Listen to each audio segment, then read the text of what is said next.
Olá amigos, já estamos de volta ao Brasil e agora com um pouco mais de antecedência para poder organizar a Campal e fazer uma das melhores campais para a honra e glória de Deus. Viemos fazer os últimos ajustes para a Campal de 2025 e Deus foi tão maravilhoso que nos deu muitas surpresas. Aqui descobrimos que o auditório central já está com ar-condicionado, alguns prédios foram reformados, a grande maioria com Wi-Fi. E surgiram 30 vagas a mais para a acomodação privativa, que já estavam esgotadas. Então não perca tempo, faça o mais rápido possível, garanta já a sua vaga. Muitas pessoas têm perguntado se nós vamos ter os estandes esse ano. Sim, nós vamos ter os estandes. E nós pedimos para que você que tem o interesse de fazer uma exposição ou venda aqui na nossa Campal, que mande o seu interesse então através do nosso WhatsApp, 19 99870 4871, para que a gente possa informar você como que você pode fazer essa aplicação. Uma das novidades que nós temos para esse ano é que se você trouxer um amigo não adventista, você vai ter um desconto e o seu amigo também vai ter um desconto. Entre em contato conosco no nosso WhatsApp para saber mais a respeito desse plano. Em breve teremos mais informações sobre a Campal. Lá na aba FAQ, você vai encontrar muitas informações que você precisa para chegar aqui, condução, locomoção, os aeroportos mais próximos, como você chegar aqui no local da instância Árvore da Vida. Se você tiver mais dúvidas, pode nos perguntar também no nosso WhatsApp. Nos ajude a divulgar essa Campal. Ela será uma bênção e você não vai se arrepender. 17 a 21 de abril de 2025, aqui na instância Árvore da Vida. Então, não deixe para depois. Faça já a sua inscrição. Você não pode perder este evento. Que Deus abençoe e nos vemos em breve.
Olá, bem-vindos a mais um E aí, professor?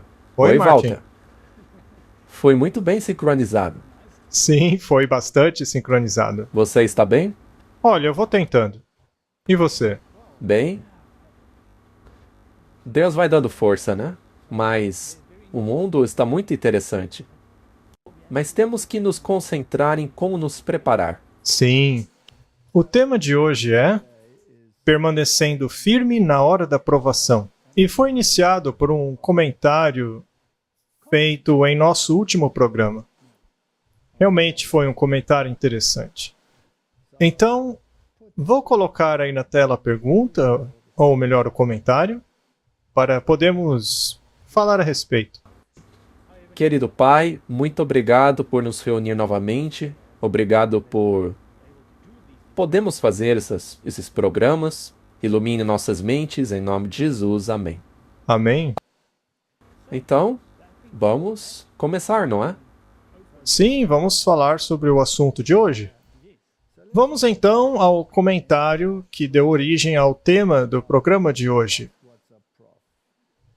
Diz assim: bom e informativo, mas não destaca o que as pessoas devem fazer para superar os tempos de provação, o que torna o programa um pouco tendencioso e uma história assustadora, com pouco ou nenhum conforto para o povo de Deus. Acho que posso começar dizendo que já falamos sobre isso várias vezes.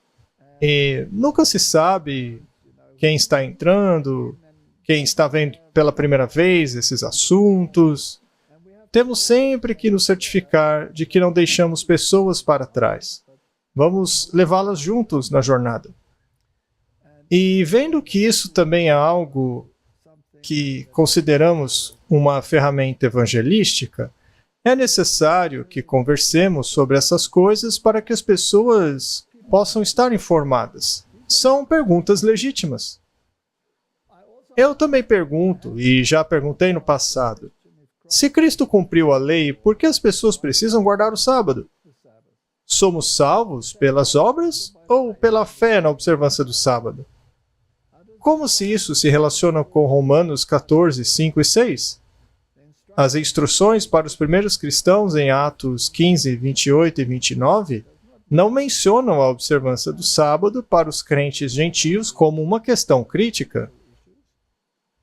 Espero que alguém possa dar uma explicação justa sobre isso, porque são questões importantes que não devem ser ignoradas, evitadas ou consideradas como uma atividade de inimigos da igreja. As pessoas realmente têm perguntas difíceis e importantes. Dessa forma, nós pensamos que talvez devêssemos falar sobre essas coisas mais uma vez, apenas para colocar em contexto. Especialmente depois do último vídeo, porque ele talvez tenha sido um pouco unilateral, já que foi feito depois de vários outros programas, nos quais colocamos sim o contexto. Sim, se você vai direto para o último programa, realmente você não entende o contexto. Certo. Como lidamos com esse tipo de problema, então?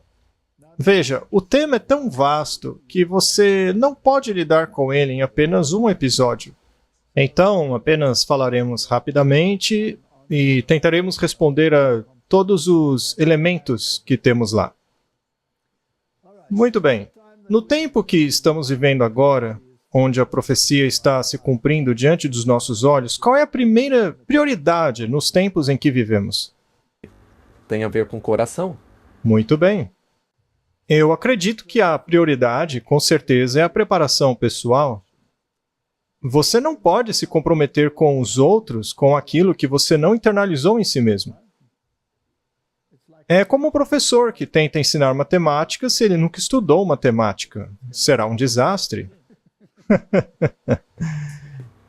E se você não acredita no que vai ensinar, será uma educação deficiente?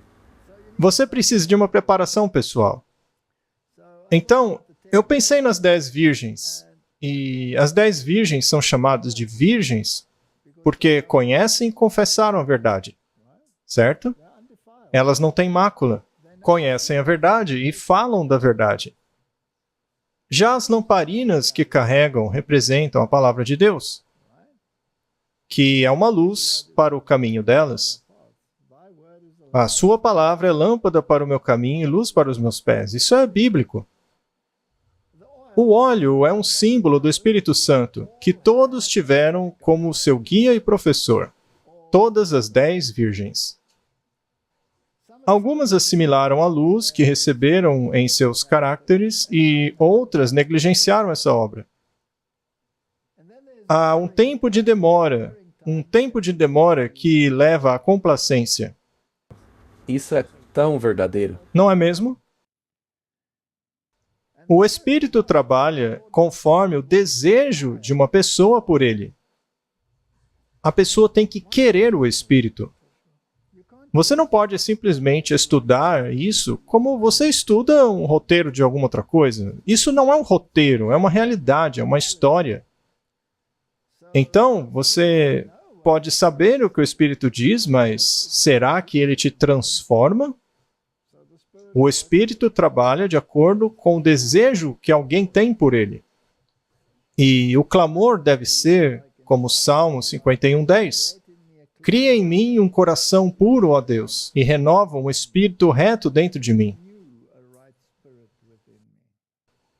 E um salmo de Asaf diz: verdadeiramente Deus é bom para Israel, para aqueles que têm um coração limpo.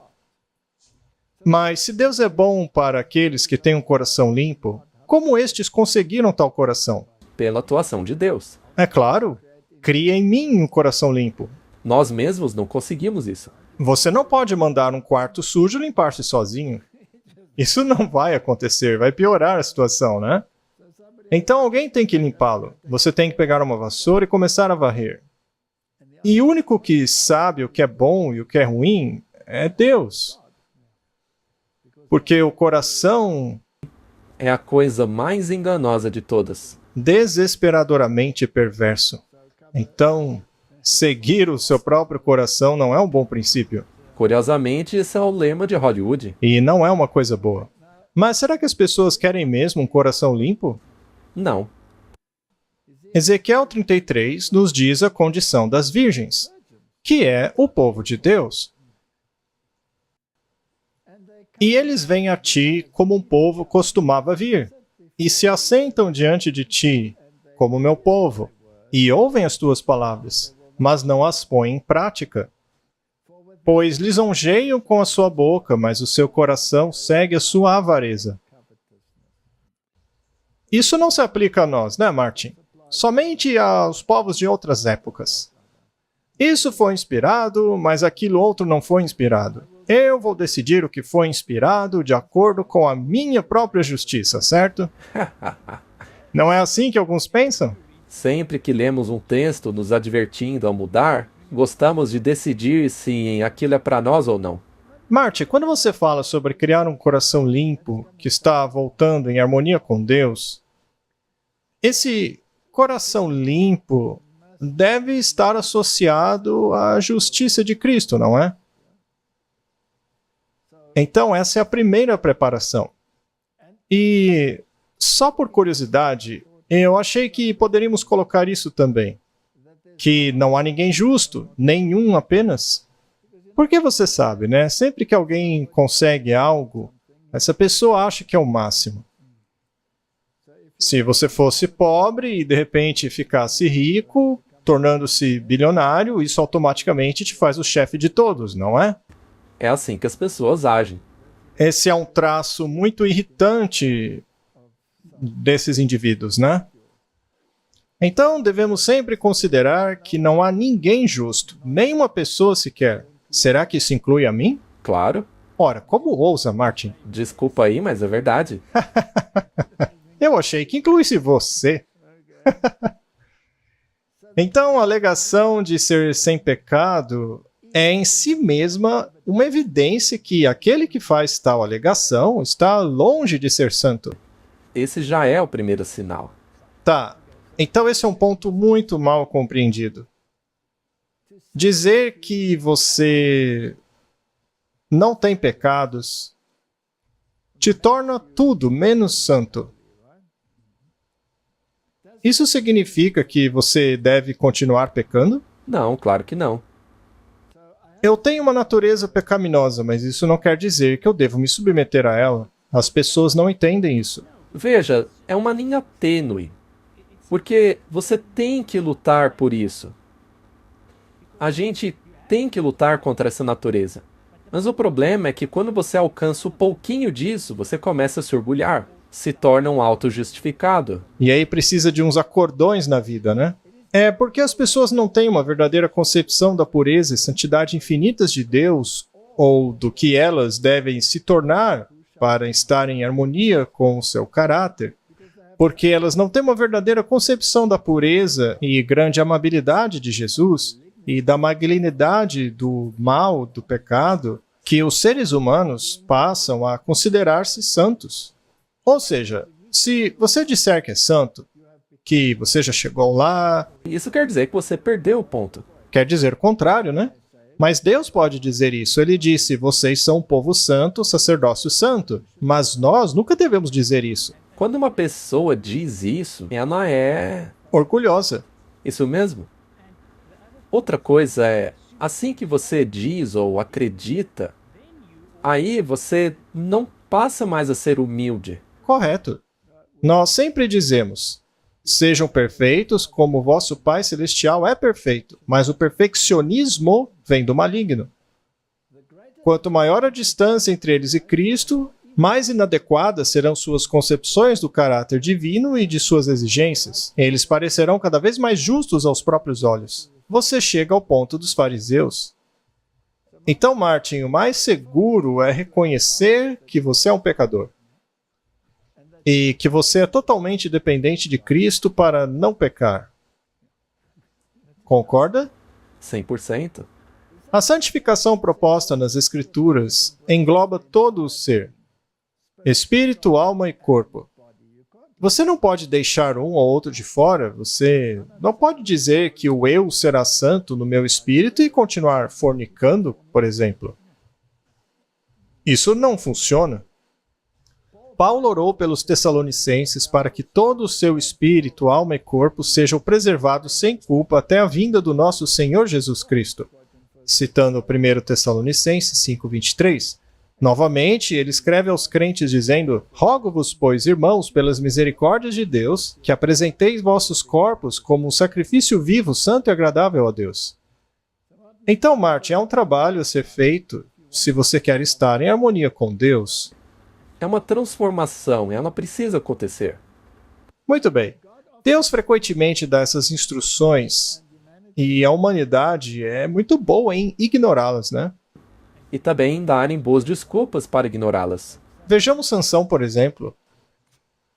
Ele tinha que ser um nazireu e ele tinha que se abster de beber, de todas essas impurezas, tudo que não prestava, né? E quantos regulamentos ele quebrou? Alguns, né? Vários deles. As consequências não foram boas, foram? Foram terríveis. Exato. Custou-lhe um preço terrível. Sim. E foi só quando ele ficou realmente cego que passou a enxergar. Então, Martin, essas são todas lições da Bíblia que temos que aprender. A primeira preparação começa aqui. Os eventos conectados com o fechamento da Porta da Graça e a obra da preparação para o tempo de angústia são claramente apresentados. Mas multidões não têm compreensão dessas verdades importantes mais do que se nunca tivessem sido reveladas. Isso é muito triste.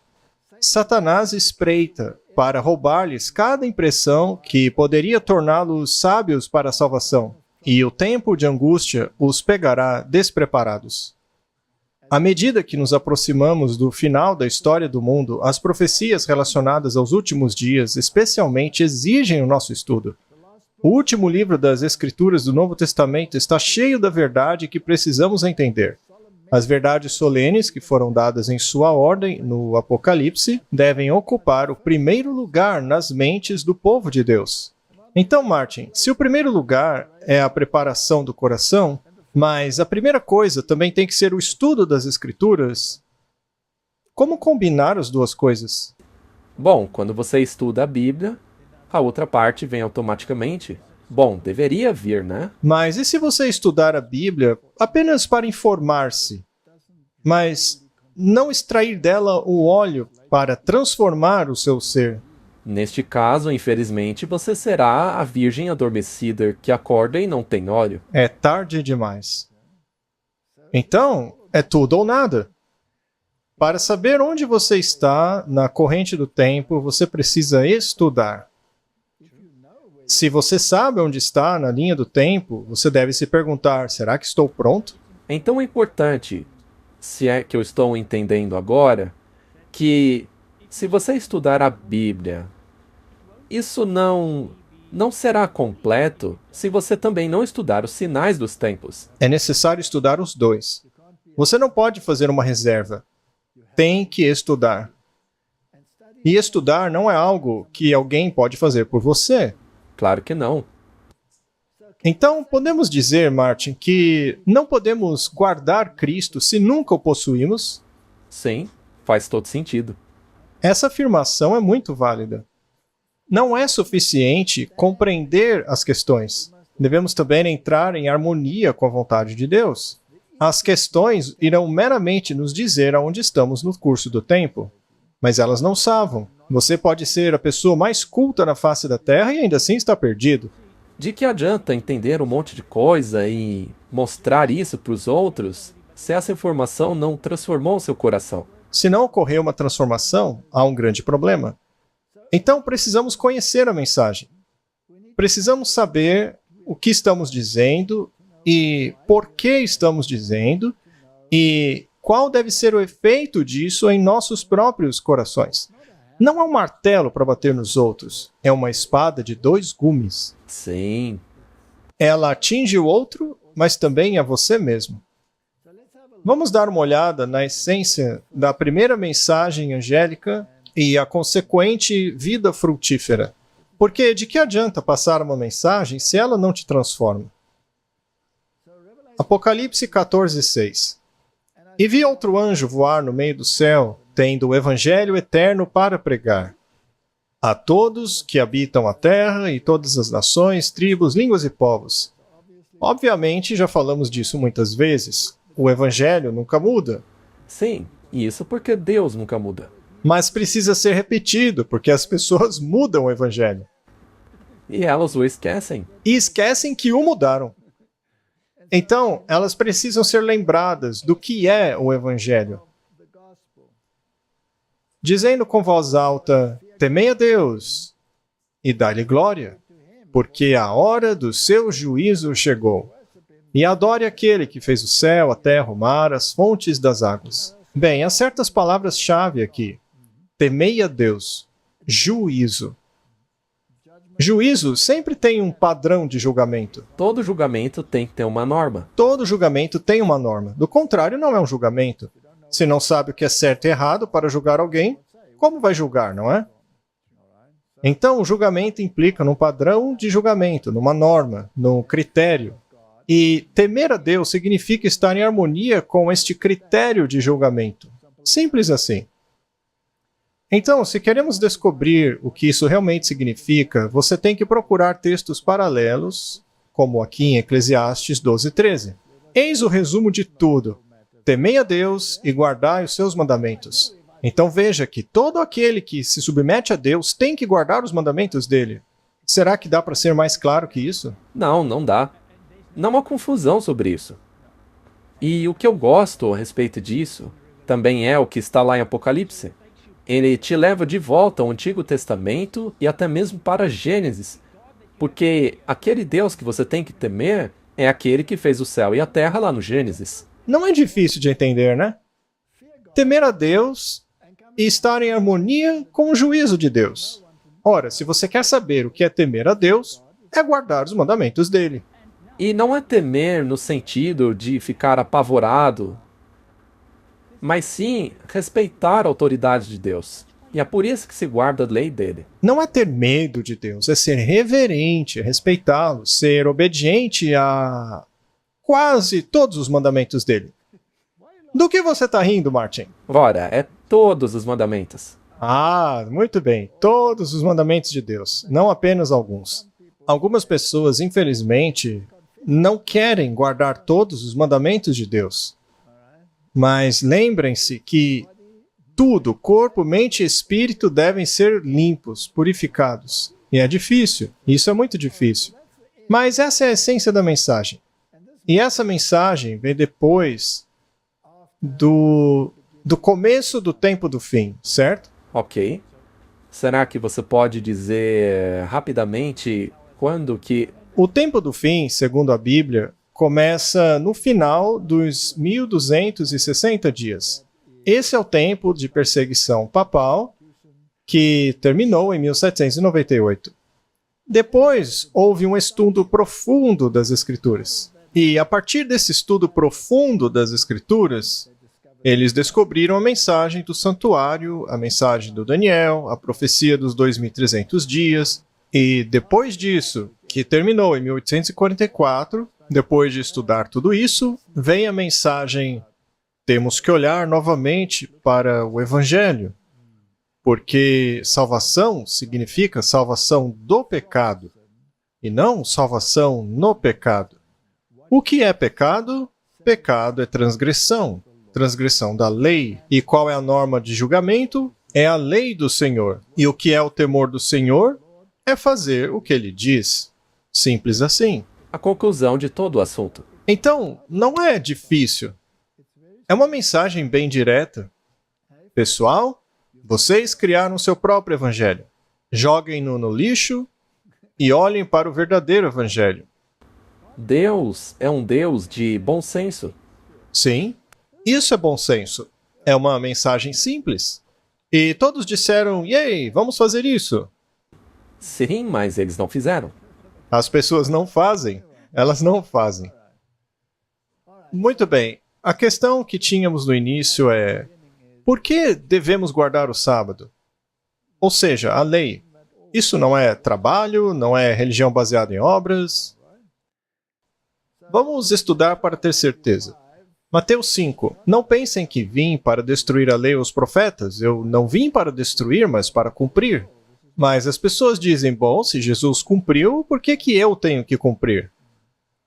Ora, como um seguidor de Jesus, você não tem que seguir os passos dele?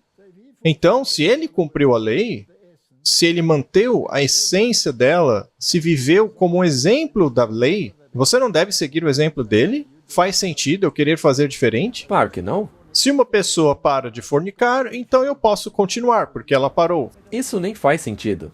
É um absurdo total.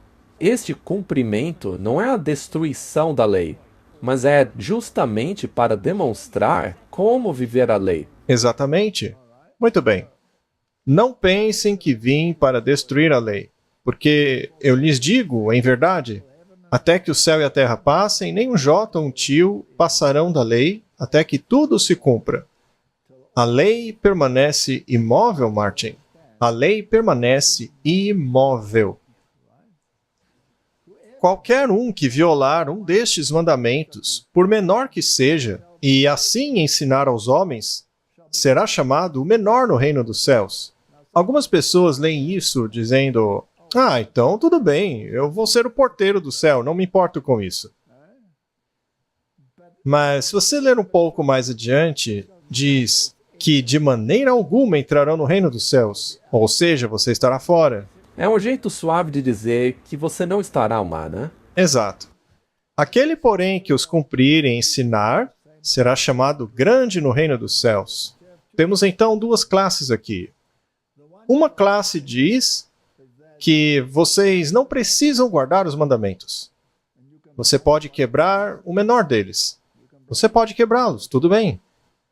E eles serão chamados os menores, ou seja, não entrarão no reino dos céus. Mas aqueles que ensinam a guardar os mandamentos serão chamados grandes no reino dos céus. Há pessoas também que afirmam, lá em Mateus 5:18, onde é dito até que tudo se cumpra, dizem que isso foi cumprido na cruz. Ou seja, você não tem mais que ser obediente após a cruz, né? Quer dizer então que o diabo foi expulso do céu por desobediência, mas a gente pode voltar para lá sendo desobedientes. Não faz o menor sentido. Então, tudo ser cumprido está apontando para quando tudo terminar. O preço foi pago pelo pecado, mas o pecado não foi erradicado. Ainda temos que viver com ele aqui, e você só precisa assistir às notícias para ver que o pecado está muito bem ativo. Então, somente depois da segunda vinda, essas coisas começarão.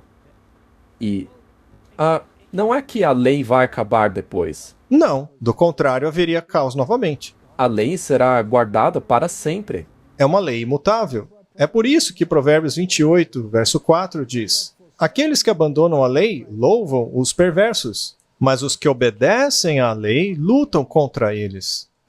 Martin, haverá então uma luta por causa da lei? É claro. Se você abandonar a lei, então você está no lado de todos os outros que abandonam a lei. Mas se você guarda a lei, você está em guerra com eles.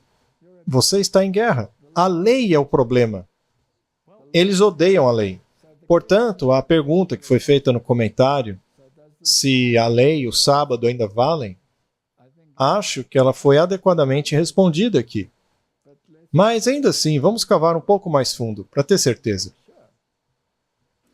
Eu acho interessante que a frase guarde os mandamentos como uma lei ocorre exatamente 10 vezes na versão King James da Bíblia.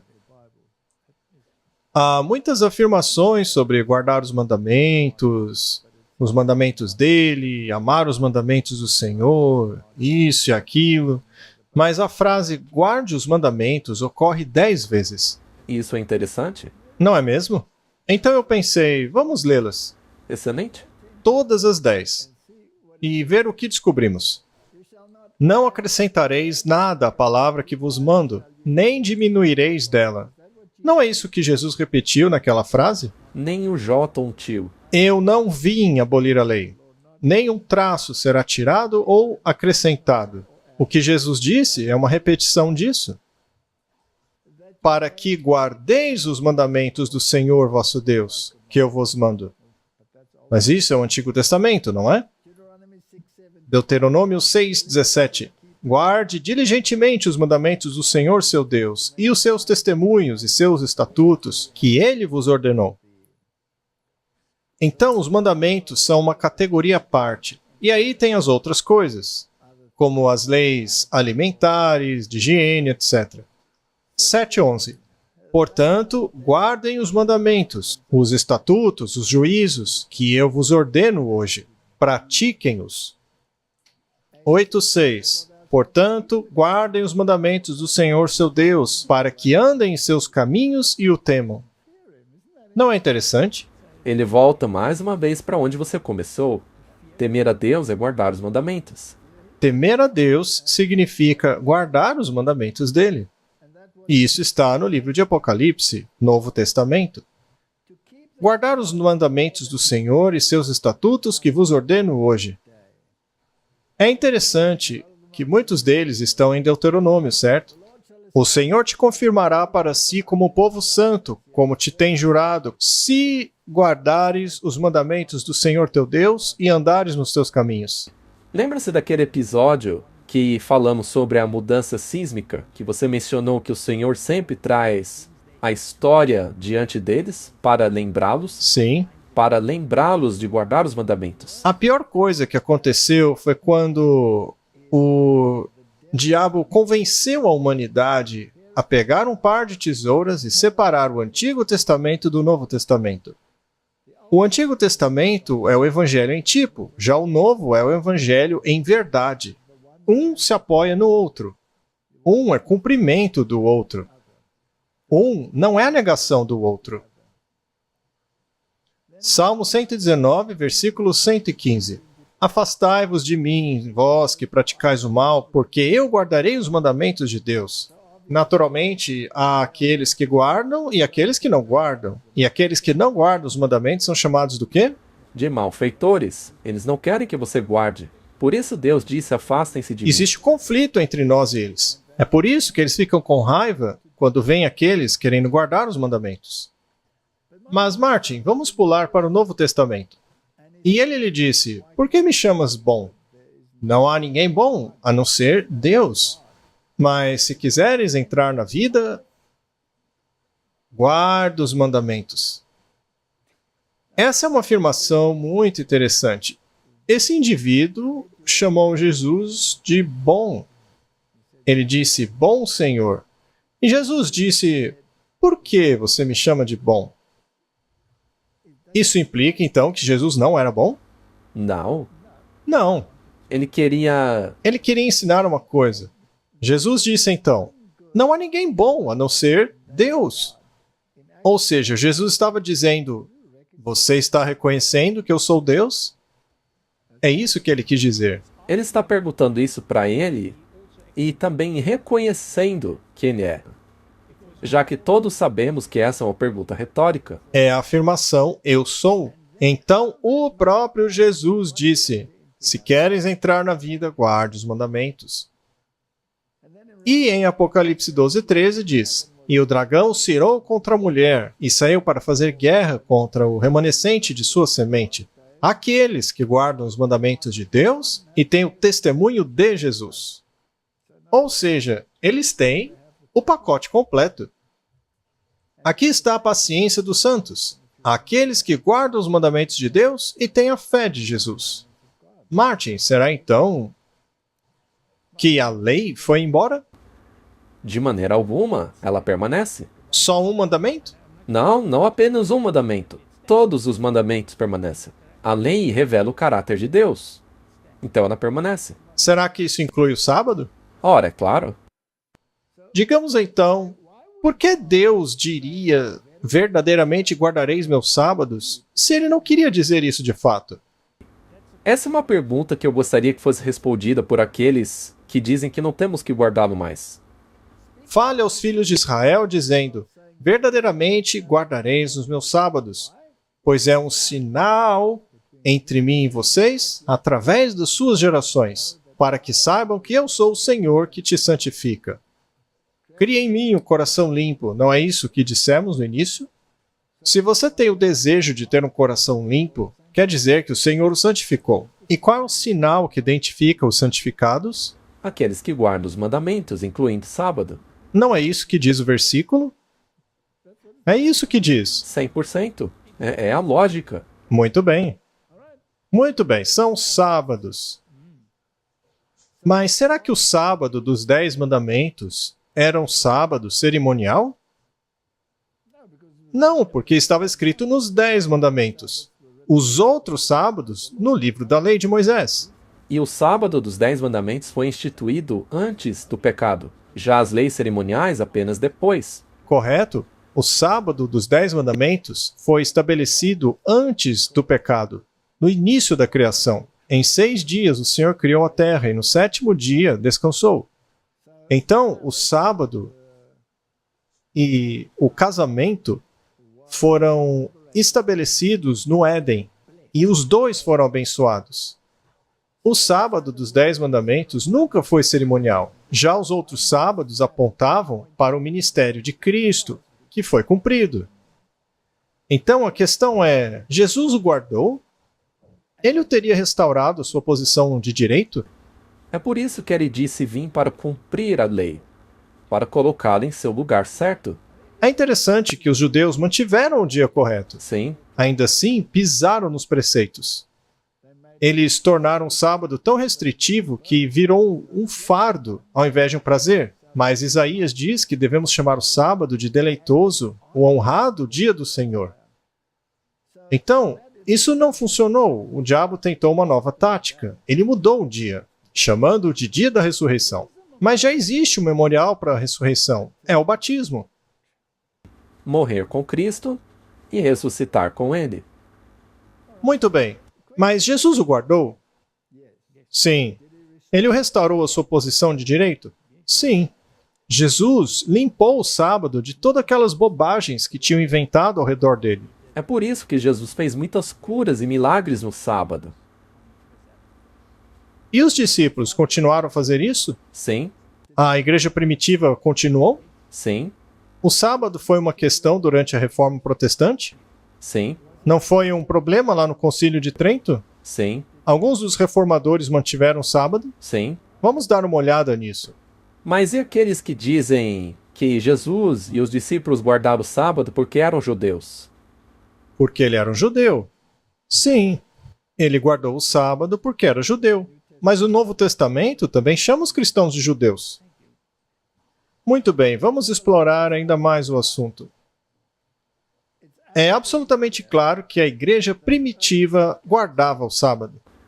Sim, O domingo foi introduzido pela mistura do paganismo e cristianismo no tempo do Constantino. Mas o fato de haver leis que restringiam a observância do sábado significava que as pessoas guardavam o sábado, certo? Isso é óbvio. Muito bem. Os valdenses guardavam o sábado? sim, Com certeza. Os albigenses guardavam o sábado. A igreja celta guardava o sábado. O sábado e os reformadores. Esse é um ponto muito interessante. Vamos falar sobre isso um pouco. Os batistas do sétimo dia decidiram que o sábado tinha que ser guardado. Os adventistas do sétimo dia também. Aliás, esse é o único movimento mundial que guarda o sábado. Os adventistas do sétimo dia. Durante a Reforma, Karlstadt, ou Andreas Bodenstein, que era de Karlstadt, que mais tarde o chamaram de Karlstadt, ele era o reitor da Universidade de Wittenberg. Em outras palavras, ele era chefe de Martinho Lutero. Certo? E ele e Martinho Lutero foram muito importantes na Reforma. Ele disse, não deveríamos guardar o sábado? Mas eles o ignoraram. Depois chegou Oswald Gleit, esse homem aqui. que disse: a Bíblia diz que devemos guardar o sábado. E uma vez que ele era um anabatista, decidiram afogá-lo, porque ele estava contestando os irmãos sobre a questão do sábado. Finalmente, a questão do sábado foi tornada muito preeminente no Concílio de Trento, porque o argumento era: vamos nos alinhar com a tradição ou com a Bíblia? A visão protestante foi sola escritura, a Bíblia e a Bíblia somente. E depois a posição católica foi a Bíblia no contexto da tradição. E o debate foi finalmente resolvido quando o Concílio de Trento discutiu isso por muitos meses. E os protestantes estavam lá, hein? Aí o arcebispo de Régio entrou no concílio e disse: vocês, protestantes, vocês estão dizendo sola escritura, somente a Bíblia. Mas isso é uma mentira, porque vocês seguem a tradição da Igreja Católica guardando o domingo. Portanto, não é nem mesmo um movimento religioso, vocês são apenas uma rebelião. Essa era a oportunidade para eles dizerem: você está certo, devemos guardar o sábado. Mas não fizeram isso. Foi o início da queda do protestantismo, infelizmente. E foi a partir daí que o protestantismo começou a tornar-se Babilônia novamente. Eventualmente, eles cresceram, se tornaram parte de Babilônia, porque se recusaram a abandonar uma tradição. Em vão vocês me adoram, ensinando as tradições de homens como mandamentos de Deus. E quando que foi que a Igreja Católica implementou o domingo? Quando começou a se tornar uma tradição para eles? Porque isso daí foi o quê? Nos 1600, lá no Concílio de Trento? Correto, mas quando Constantino, o imperador, introduziu o domingo como o dia do Senhor, quando eles se misturaram, isso foi no IV século, quando ele misturou o domingo pagão com o cristianismo e fez leis sobre o domingo. Mas o Concílio de Laodiceia, que aconteceu alguns anos depois, eles, os católicos, a Igreja Católica, fizeram uma lei anti-sábado. Então, isso foi no século IV, onde eles introduziram o domingo na Igreja para unir o paganismo ao cristianismo. Então, o Concílio de Trento determinou que os protestantes eram apenas uma rebelião, porque guardavam o domingo e não faziam o que a Bíblia ordenava. Então, a questão era muito importante, e é por isso que membros posteriores ou movimentos posteriores da Reforma, como os adventistas do sétimo dia, por exemplo, decidiram que tinham que guardar o sábado, e isso dividiu a igreja. E desse movimento surgiu a informação de que o sábado ainda era vinculante. E um estudo bíblico comprovou isso. E, portanto, os adventistas do sétimo dia, quando foram formados, guardaram o sábado. A pergunta é, então, Jesus o substituiu? Existe algum versículo dizendo que ele o substituiu? Não, não existe. Os batistas revisitaram o assunto? Sim. Após 1844, quando a luz brilhou sobre a lei, ela foi novamente colocada em destaque? Sim. Mas por quê? Bem, a Bíblia nos diz que Jesus entrou no Santíssimo. Se você ler o livro de Apocalipse, na primeira parte do livro de Apocalipse, ele anda entre os candelabros. Isso é o lugar santo. Mas depois ele viu a Arca da Aliança. Então ele se mudou para o Santíssimo. E a luz brilhou sobre a lei. Agora, quando a luz brilha sobre a lei, ela também não brilha sobre o sábado? Com certeza também sobre os 10 mandamentos dentro da arca. Muito bem. E se esse é o selo de Deus, como diz a Bíblia, ele é o seu sinal de autoridade. E o quarto mandamento não brilha um pouco mais do que os outros? Isso nos mostra claramente quem é Deus ou qual entidade formulou aquela lei. Sem o sábado, não há uma divindade específica que você está adorando. Muito bem. Por acaso o planeta está em rebelião? Sim, A rebelião questiona a autoridade? sempre. Sempre é assim. Neste caso, o sábado, então, não é o sinal perfeito da obediência? Lembre-se da nossa pergunta com relação a Romanos 14, 5 e 6. Esta é a forma que se deve estudar a Bíblia. Quando você tiver essas perguntas lógicas definidas, aí você vai ler os versículos difíceis. Muito bem, vamos ler então Romanos 14, 5 e 6. Um homem faz diferença entre dia e dia, mas outro julga iguais todos os dias. Cada um esteja inteiramente seguro em sua própria mente.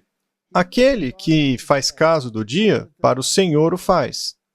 E o que não faz caso do dia, para o Senhor ele não faz. O que come, para o Senhor come, porque dá graças a Deus. E o que não come, para o Senhor não come, e dá graças a Deus. É um verso confuso, né? Sim, Muito bem, vamos desvendar isso daí. A primeira pergunta que temos a respeito é: onde no mandamento do sábado, nos 10 mandamentos, fala sobre comer e beber? em nenhum lugar. Em nenhum lugar. Então, o que comer e beber está fazendo aqui, Martin? Você tem que cavar mais fundo. Não há outras leis falando sobre esse tema? Muito bem. Onde encontramos comer e beber na lei cerimonial? Porque há todo tipo de sacrifícios e ofertas, ofertas de bebida, ofertas de comida, etc, etc. Então, comer e beber e considerar certos dias como importantes não tem nada a ver com o mandamento do sábado. Com o que estamos lidando aqui, então? Bom, os judeus tinham trazido os evangelhos aos gentios. Os gentios eram pagãos, eles tinham certos dias de festa, dias festivos, muitos dias festivos, e eram dias sagrados. A Bíblia, no entanto, reconhece apenas um dia como santo, que é o sábado. Não reconhece outro dia. Mas os pagãos tinham muitos dias santos. Tinha a festa da Ishtar, que depois virou Easter, Páscoa em inglês. E havia as festas do solstício de verão, solstício de inverno. Tudo isso daí eram dias santos. Muito bem. Agora esses pagãos entram na igreja e começam a se perguntar se esses dias santos ainda são importantes. Sim ou não? E os judeus, que agora se tornaram cristãos e tiveram que se alinhar com o pensamento de que os dias cerimoniais haviam sido pregados na cruz, eles tinham que se perguntar se deviam continuar guardando esses dias ou não. Então, houve um grande debate sobre que dia é santo, qual dia não é santo. E então alguns disseram: bom, eu vou guardar tal dia porque eu acho que tal dia é um dia santo. Digamos, a Páscoa, por exemplo. Ou vou guardar este ou aquele outro dia.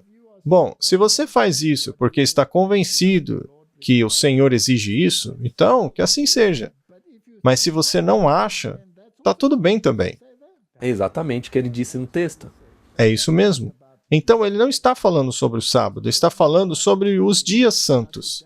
Agora, hoje em dia, temos pessoas, mesmo dentro da igreja hoje, que acreditam que o Natal deve ser observado como dia santo? Sim, Ora, mas o Natal era a festa do solstício do sol.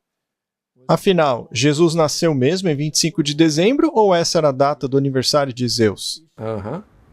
Então, algumas pessoas acreditam que devem guardar o Natal ou a Páscoa, e elas são muito firmes sobre isso. Se você acha que está servindo o Senhor assim, então vá em frente. Mas, de verdade, se eu acho que é um dia pagão e não um dia santo, eu tenho esse direito.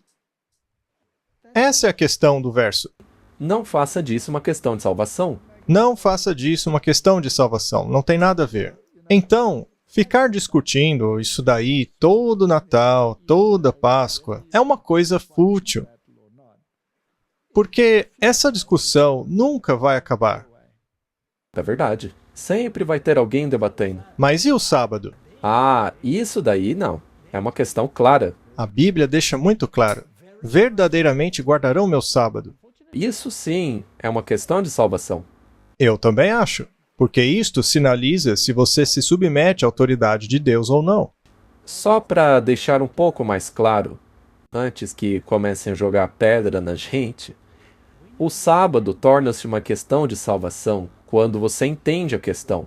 Sim, porque se você entende a questão e ainda assim continua guardando o domingo, estando ciente que a Bíblia ordena a guarda do sábado, aí é rebelião. E no futuro, leis virão que tornarão o domingo a marca da besta. Aí, mais ainda. Correto? O último grande conflito entre a verdade e o erro é apenas a luta final da longa controvérsia sobre a lei de Deus. Na verdade, é sobre isso, Martin. Teme a Deus e guarde os seus mandamentos, é a obrigação de todo homem. Nessa batalha, estamos entrando agora em uma luta entre as leis dos homens e os preceitos de Jeová, entre a religião da Bíblia e a religião das fábulas e tradições. É sobre isso. Não é uma guerra nova. É uma guerra antiga, só está sendo travada em cenários diferentes. Devemos estudar as grandes marcas que indicam os tempos em que estamos vivendo.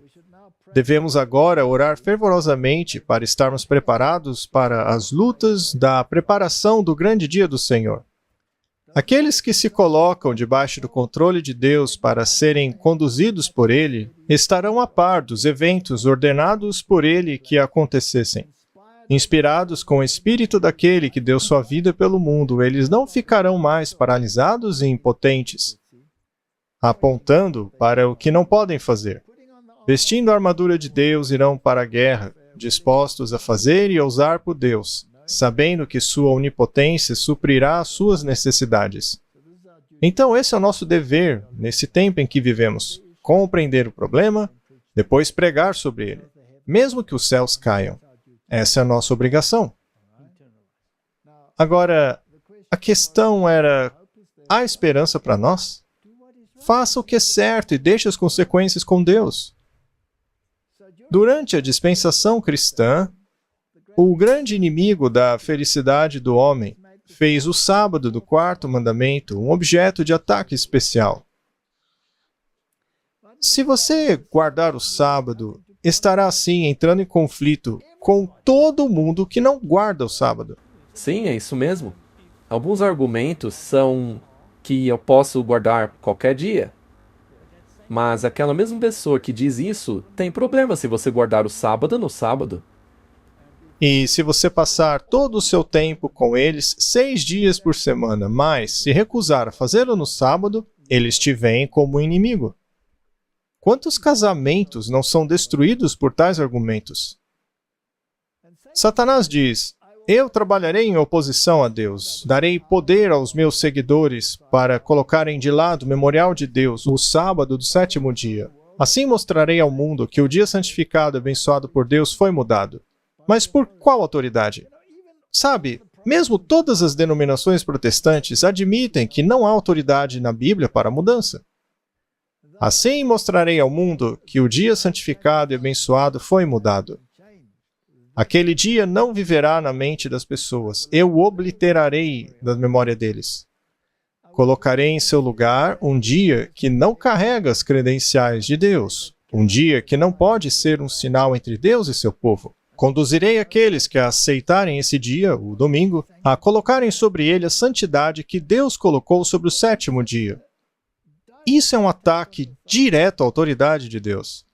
Através do meu vice-regente, ou seja, o Papa, eu serei exaltado. O primeiro dia será exaltado, e o mundo protestante receberá esse sábado espúrio como genuíno. Por meio da não observância do sábado que Deus instituiu, farei com que sua lei seja desprezada. As palavras atribuídas entre mim e vocês ao longo das suas gerações, farei servir ao lado do meu sábado. Essa é a argumentação dele. E ele é muito bem sucedido nela. Muito bem mesmo. Ele distorceu as coisas de tal maneira que a santidade que cabia ao verdadeiro sábado agora dado ao sábado dele, o domingo. Isso mesmo, dá a mesma santidade ao domingo. Mas Martin, se estamos vivendo nos últimos dias, devemos realmente entender os problemas, certo? Então, se esta é uma das razões que levaram à queda de Babilônia, e realmente começou cedo, Deus foi muito longânimo lá no Concílio de Trento. Eles tiveram todas as oportunidades para consertar isso, mas não o fizeram. Então vem a mensagem do segundo anjo. O primeiro diz, temei a Deus. Isso também aponta para os mandamentos. E o segundo anuncia a queda de Babilônia. Babilônia se senta como uma rainha. A Bíblia diz isso. Ela não vê sua condição, não pode anunciar sua própria queda.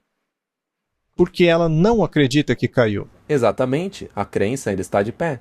Ela afirma que não sofrerá perda de filhos. Então, outra pessoa deve chamar os seus filhos para fora de suas fileiras, certo? É isso aí. Ela não vai fazer isso sozinha. Não. Alguém tem que fazer isso. Essa pessoa será popular? Não, de jeito nenhum. Tá, vamos recapitular. Por que Babilônia caiu? Bem, a Bíblia nos dá 3 razões. A primeira parte é doutrina. Adorar a besta. Se você adora a besta, está seguindo as suas doutrinas em vez das doutrinas de Deus. Isso inclui todas as suas falsas doutrinas, desde a imortalidade, ao purgatório, até o batismo infantil. Bom, esse é o primeiro ponto. Seguir a falsa doutrina em contradição direta à palavra de Deus. Isso fez ela cair. O sábado não faria parte disso? A imortalidade da alma também não faz parte disso? Ou a negação da expiação através do purgatório? Claro, com certeza. Bom, temos aí uma igreja que defende que os pecadores têm que pagar os próprios pecados no purgatório. Se a sua igreja se alia a essa igreja, a sua igreja não está se alinhando com o erro, conscientemente? Sem dúvida. Se você pegar uma igreja protestante, a maioria delas, pelo menos, quantas dessas falsas doutrinas aí, elas não acabaram aceitando? Muitas delas. Não todas. Não todas, mas, Uma já é muito. infelizmente, uma já é demais. Muito bem, este é o ponto. Aceitaram as doutrinas falsas. O segundo ponto é, utilizam o Estado para forçar as pessoas a seguirem suas doutrinas. Isto é coerção, Martin. Isto é a adoração da imagem. Igreja e Estado juntos. E o terceiro ponto são os mercadores se alinhando para colocar em prática o recebimento da marca. Então, uma vez que esses 3 estejam todos em seu lugar, chegamos no fim. É isso aí. Então, número 1, falsas doutrinas. As igrejas já aceitaram essas falsas doutrinas há muito tempo. O poder da igreja e do Estado foi quebrado em 1798. A Bíblia diz que haverá uma imagem da besta. Igreja e Estado serão unidos novamente. Então, essa é uma das coisas que devem acontecer. Só para esclarecer, é verdade que a imagem não será a besta em si, mas fará tudo o que a besta pedir dela. Correto? Isso mesmo. Então, a Bíblia nos diz, no livro de Apocalipse, capítulo 13, que os Estados Unidos farão, em nome do papado, da primeira besta, aquilo que o papado fez durante a Idade Média, ou seja, impor doutrinas. Uma vez que a Igreja e o Estado se unam, sabemos que todos estão em sério risco. E uma vez que os comerciantes entrarem no jogo, ajudando na implementação da marca da besta, na questão do não comprar ou vender, não permitindo eles a compra e a venda, aí chegamos ao fim. Então, Martin, você tem a catástrofe completa. Agora, se considerarmos nossa última conversa, a Igreja e o Estado não estão se unindo agora mesmo? Sem dúvida. E os comerciantes? Eles já estão submissos há tempos. Guerras comerciais, não é? Guerras comerciais. Você pode ter uma guerra comercial sem comerciantes? Não, Você pode proibir venda de carros se não houver um fabricante de carros? não. Então os comerciantes devem fazer parte do jogo. E o mercador deve ser um agente na sua execução. Com certeza. Então, se você for à loja, você está lidando com o governo ou está lidando com o comerciante? Comerciante? E se o comerciante disser a você, não vou te vender o produto, ele não está fazendo parte do jogo? Sim. Então precisamos dos três. Você precisa da falsa doutrina, precisa do Estado para fazer as leis, que será a imagem da besta, e então você tem o comerciante para desempenhar o seu papel. Será que os oligarcas já não estão a bordo? Sem dúvida. Eles não estão até mesmo forçando países? Tirando o financiamento deles? Sim, tirando o financiamento, colocando impostos, tarifas. Tarifas em mercadorias. Agora, quem fornece essas mercadorias e as vende? Os comerciantes. Marty, os três estão envolvidos. Olha, e a gente já está quase lá, viu? Já estamos muito próximos disso. Vamos olhar para a Bíblia agora. Não podemos apenas ficar falando aqui, né? Não, temos que provar. Então veja o primeiro motivo. As doutrinas. Todas as nações beberam do vinho da ira de sua fornicação, ou seja, de sua apostasia. E os reis da terra cometeram fornicação com ela, e os mercadores da terra enriqueceram com a abundância de suas iguarias. Temos aí a catástrofe toda, né? Apocalipse 14:8. E seguiu outro anjo dizendo, caiu a Babilônia, aquela grande cidade, que a todas as nações deu a beber do vinho da ira da sua prostituição. Eles engoliram as falsas doutrinas, acreditaram no falso sábado, acreditaram em toda essa baboseira ecumênica, na unidade na diversidade. Exigindo a negação de Cristo para isso. É claro, não há união sem a negação de Cristo. Em vez de ensinar doutrina bíblica, as igrejas ensinam os mandamentos dos homens e disseminam as falsas doutrinas da Babilônia, que é o estado dos mortos, o dominionismo, milênio temporal, futurismo e espiritualismo. Agora, segunda razão. Vamos começar com o tempo de Cristo.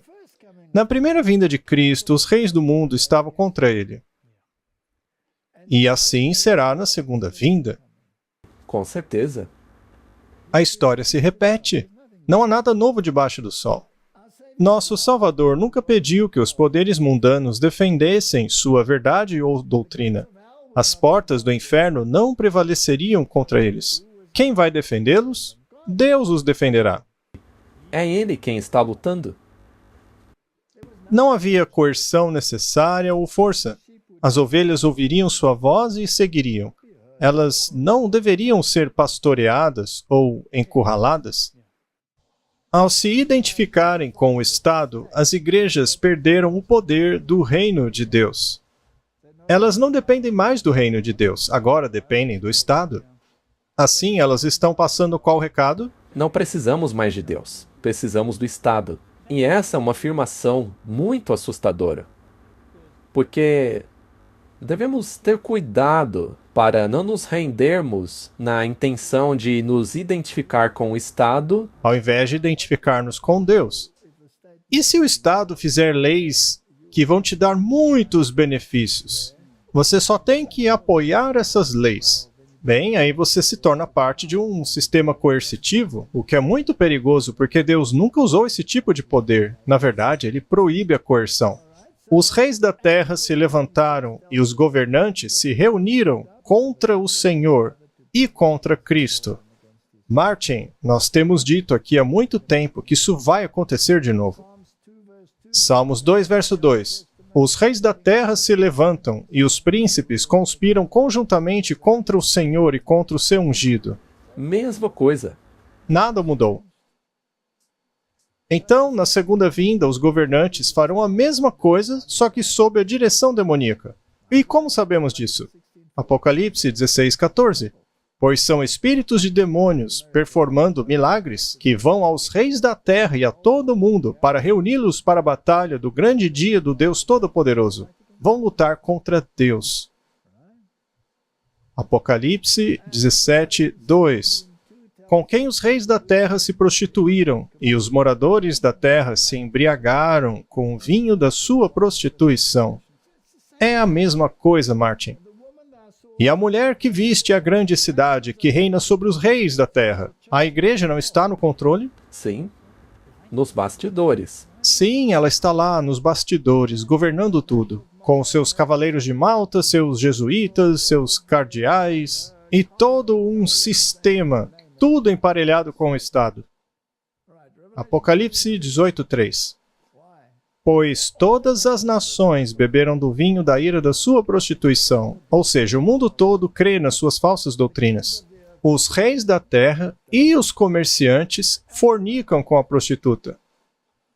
Todos eles em uma grande orgia. É por isso que você os vê repetidamente visitando o Vaticano. Vamos falar um pouco sobre os comerciantes. Os comerciantes desempenham seu papel na queda da Babilônia. Eles são uma ferramenta de coerção. Quem controla o dinheiro acha que controla as mentes.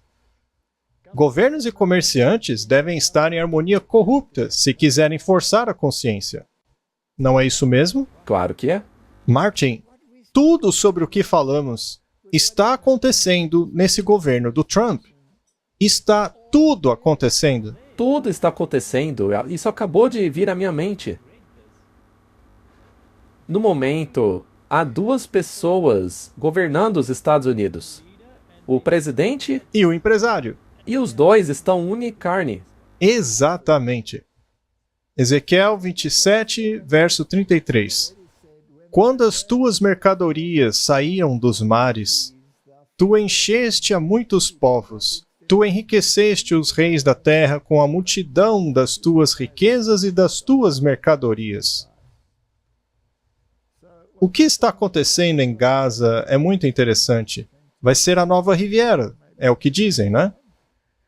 Todas as nações beberam do vinho da ira da sua prostituição.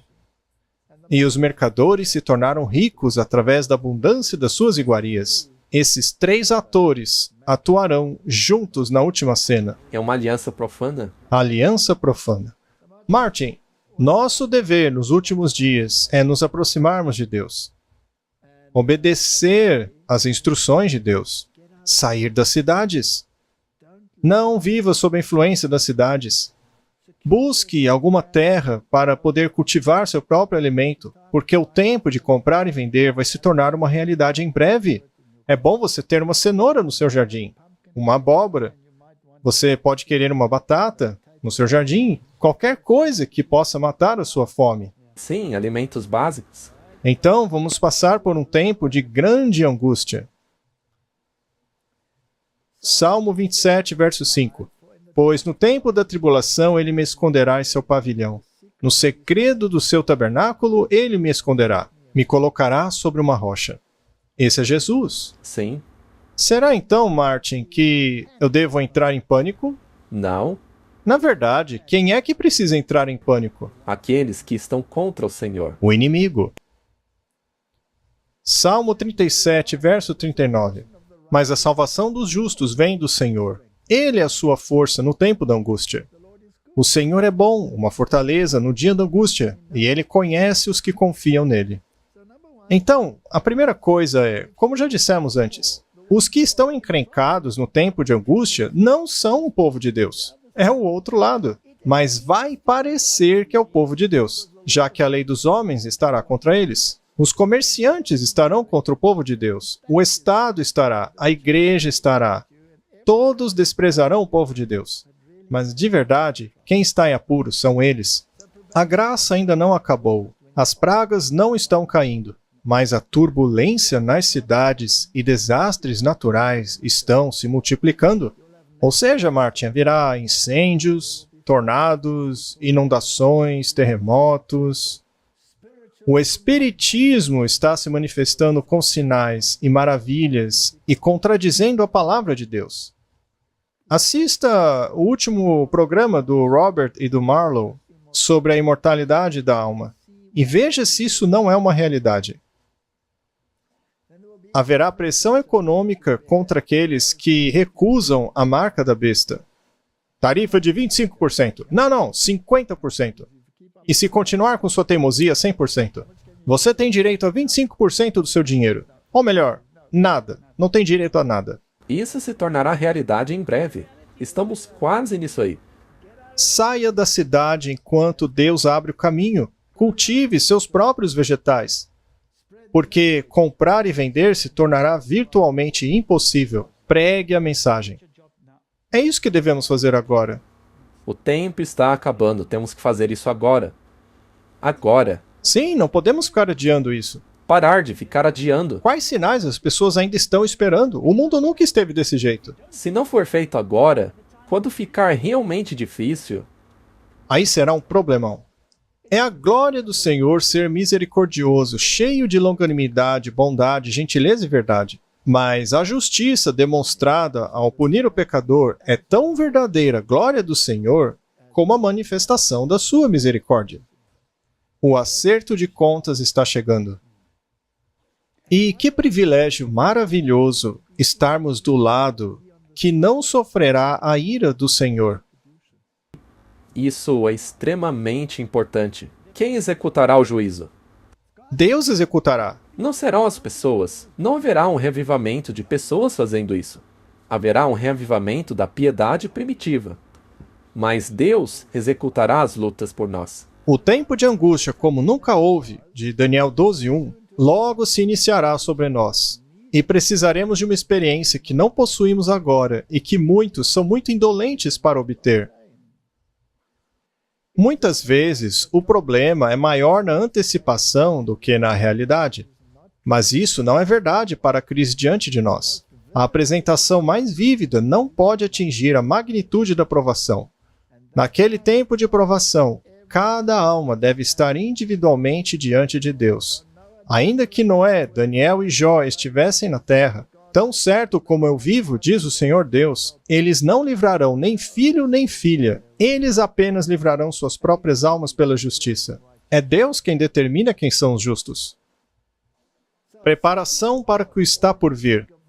Buscai ao Senhor todos os mansos da terra, que executais o seu juízo. Buscai a justiça, buscai a mansidão, para que sejam escondidos no dia da ira do Senhor. A preparação é a primeira coisa. A transgressão quase atingiu seu limite. A confusão enche o mundo e um grande terror logo virá sobre os seres humanos. O fim está muito próximo. O povo de Deus deve estar preparado para o que está para acontecer no mundo como uma grande surpresa avassaladora. Estamos quase lá. Nós temos visto grandes surpresas no futuro recente. Bem colocado, Martin. Eu quis dizer, no passado recente. Sim, sim. E mesmo essas coisas nem se comparam com o que está chegando. Não mesmo. O que devemos fazer então? Devemos aumentar ainda mais nossos esforços. Estamos nos aproximando do grande conflito final. Cada movimento de avanço feito agora deve ser feito com esforço maior, pois Satanás está trabalhando com todo o poder para aumentar as dificuldades em nosso caminho. Ele trabalha com todo o engano da injustiça para enredar as almas dos homens. Sou encarregada de dizer aos ministros do Evangelho e aos nossos médicos missionários: sigam em frente. A obra a ser feita exige alto sacrifício a cada passo, mas sigam em frente. Não podemos ser indolentes agora. A hora de trabalhar é agora. Muito bem. Então a nossa preparação nos obriga a seguir em frente. Não há tempo a perder. O fim está próximo. Ir a vários lugares espalhando a verdade, em breve, será algo muito perigoso. Martin, você acha que o diabo vai permitir que a gente pregue a verdade? Eu acho que isso daí que acabamos de ler, em breve vai acontecer. Eu acho que já está praticamente acontecendo. Já vemos os sinais disso aí. Tudo será colocado para obstruir o caminho dos mensageiros do Senhor, para que não possam fazer aquilo que é possível fazerem agora. É por isso que a gente diz: se o YouTube derrubar nosso canal, por favor, vejam as alternativas. Se tirarem o site, olhem outro site. Façam download das mensagens. E quando tudo isso for removido, o trabalho da pregação deverá continuar individualmente, mais do que já é agora. Sim, não devemos ficar aguardando as dificuldades. Temos que trabalhar agora. Devemos encarar nosso trabalho de frente e avançar o mais rápido possível na guerra agressiva. A agressiva, Martin, não é fácil. Estejamos na ofensiva e não na defensiva. E eu entendo. Naquele comentário, o homem disse: O que vamos fazer diante de tudo isso aí que você está dizendo? Ora, confie no Senhor. Da luz que me foi dada por Deus, eu sei que os poderes das trevas estão trabalhando com intensa energia vinda de baixo. E, com passos furtivos, Satanás está avançando para pegar aqueles que agora estão dormindo, como um lobo pegando a sua presa. Devemos alertar as pessoas agora, devemos trabalhar agora, mas em breve será muito mais difícil do que imaginamos. Que Deus nos ajude a continuarmos na luz, para trabalharmos com os nossos olhos fixos em Jesus, nosso Mestre, e pacientemente perseverar rumo à vitória. Esse é o nosso trabalho agora, porque em breve chegará o grande tempo de angústia. Sim, devemos nos preparar agora. A angústia agora ainda é pequena. Temos que fazer o que podemos. Sair das cidades, começar a produzir alimento. E se você não sabe fazer isso, aprenda. Dá para plantar batatas até em uma sacola plástica. Sim, dá para fazer até mesmo numa... Varanda. Isso, numa varanda. Deus lançou o seu povo na brecha para fazer a cerca, para levantar o fundamento de muitas gerações, ou seja, para livrar-se das mentiras. As inteligências celestiais, anjos que se destacam em força, estão esperando, obedientes ao seu comando para se unirem às agências humanas. Nós não estaremos sozinhos, Martin. O Senhor intervirá quando as coisas chegarem a tal ponto que ninguém, exceto por poder divino, poderá neutralizar as agências satânicas em ação. Quando seu povo estiver no maior perigo, aparentemente incapaz de resistir ao poder de Satanás, Deus trabalhará em seu favor. A dificuldade extrema do homem é a oportunidade de Deus. Temos que colocar isso na cabeça. Sim, é a essas promessas que devemos nos apegar. Correto? Os anjos agora estão restringindo os ventos da contenda para que eles não soprem até que o mundo seja avisado de sua condenação vindoura. Mas uma tempestade está se formando pronta para explodir na terra, e quando Deus ordenar que seus anjos soltem os ventos, haverá uma cena de contenda como nenhuma caneta pode descrever. Eu já imagino o ódio da imprensa. Sem dúvida. Consigo ver a raiva. O ódio que sai da boca destas pessoas é simplesmente impressionante. E as declarações ilógicas, sem sentido, que elas vivem fazendo? Elas chegam a conclusões que você se pergunta: como esse ser humano pode concluir isso? E essas coisas só vão piorar. E em breve será direcionado a nós. Ainda não é, mas em breve será. Muito em breve, todos os canhões deles vão voltar-se contra nós. Vão querer nos explodir. Esta é uma bela frase. O extremo do homem é a oportunidade de Deus. Isso precisa ser gravado a fogo em nossas mentes. Quando chegar o grande tempo de angústia, a graça estará encerrada. E aí o povo de Deus passará pela angústia de Jacó. Porque não há mais nada que possam fazer. Só resta ponderar: estou certo com Deus, confessei meus pecados, estou pronto para o céu. Jacó lutou com Deus. Sim. Mas a luta dele não foi a respeito de pecados não confessados.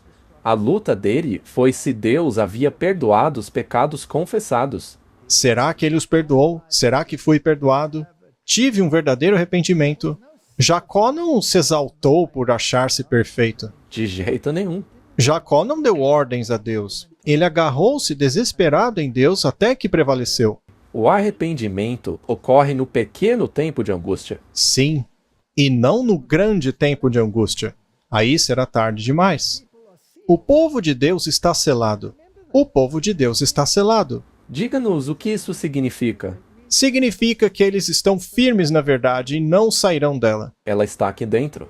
Não há nada mais que o homem possa fazer para mudar a sua situação. Ou seja, no grande tempo de angústia, você estará totalmente dependente de Deus. E você será totalmente excomungado pela humanidade. Esse grande tempo de angústia será um pesadelo. Seremos obrigados a caminhar somente pela fé. Exatamente.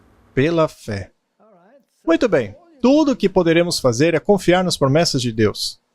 Eu tenho esses versos aqui na minha escrivaninha para eu nunca me esquecer deles. Provérbios 3:5 e 3:6. Confie no Senhor de todo o seu coração e não se apoie em seu próprio entendimento. Em todos os seus caminhos reconheça-o, e ele guiará os seus caminhos. Aqueles que estão aguardando a chegada do grande tempo de angústia para se prepararem, estão perdendo o seu tempo. Essa preparação deve ser feita antes.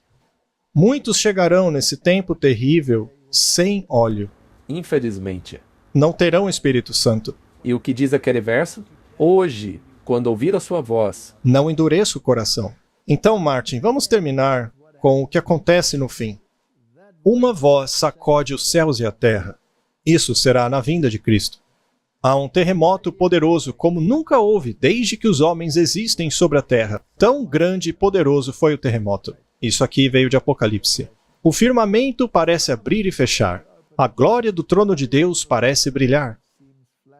As montanhas tremem como um junco ao vento. As rochas irregulares são espalhadas por todos os lados. Há um rugido como de uma tempestade que se aproxima. O mar é açoitado em fúria. Ouve-se o grito de um furacão como a voz de demônios em uma missão de destruição. A terra inteira se agita e incha como as ondas do mar. Sua superfície está se quebrando, seus próprios alicerces parecem estar cedendo.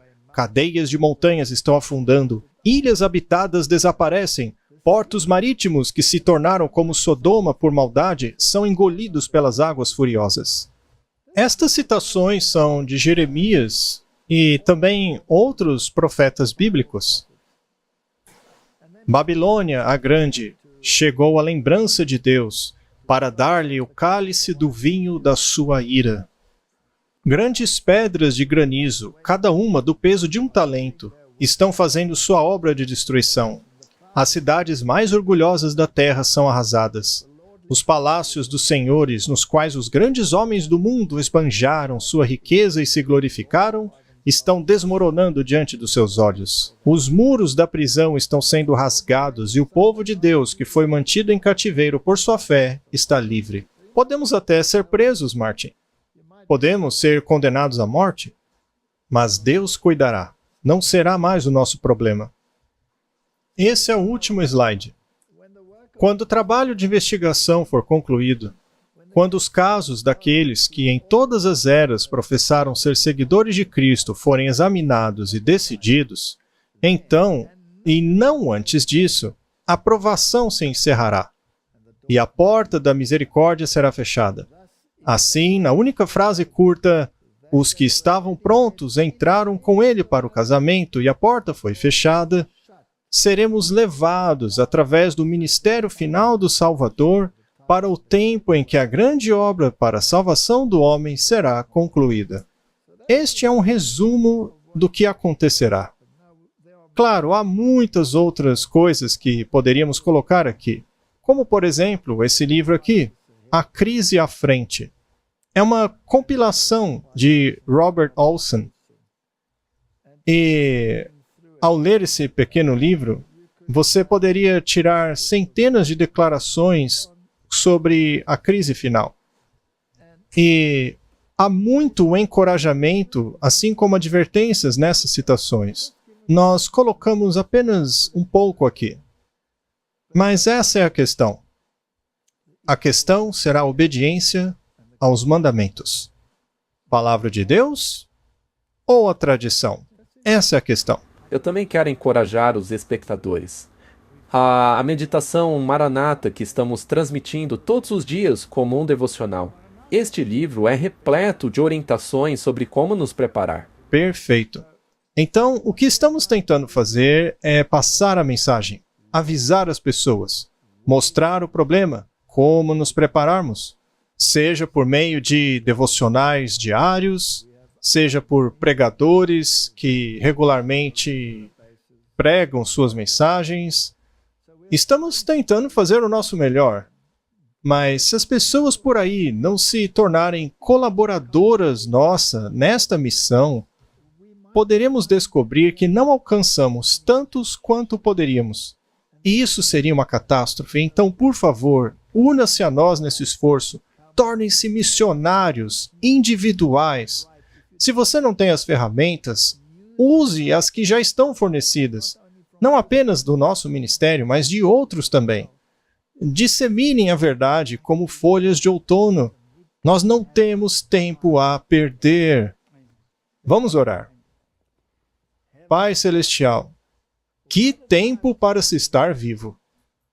Ver a imagem da besta se formar. Falsas doutrinas trabalhando a pleno vapor. Reis da terra utilizados para levar adiante essas doutrinas. Comerciantes se unindo a eles. De fato, um tempo como nunca se viu está sobre nós. Dá-nos sabedoria, força, seu Espírito, em nome de Jesus. Amém.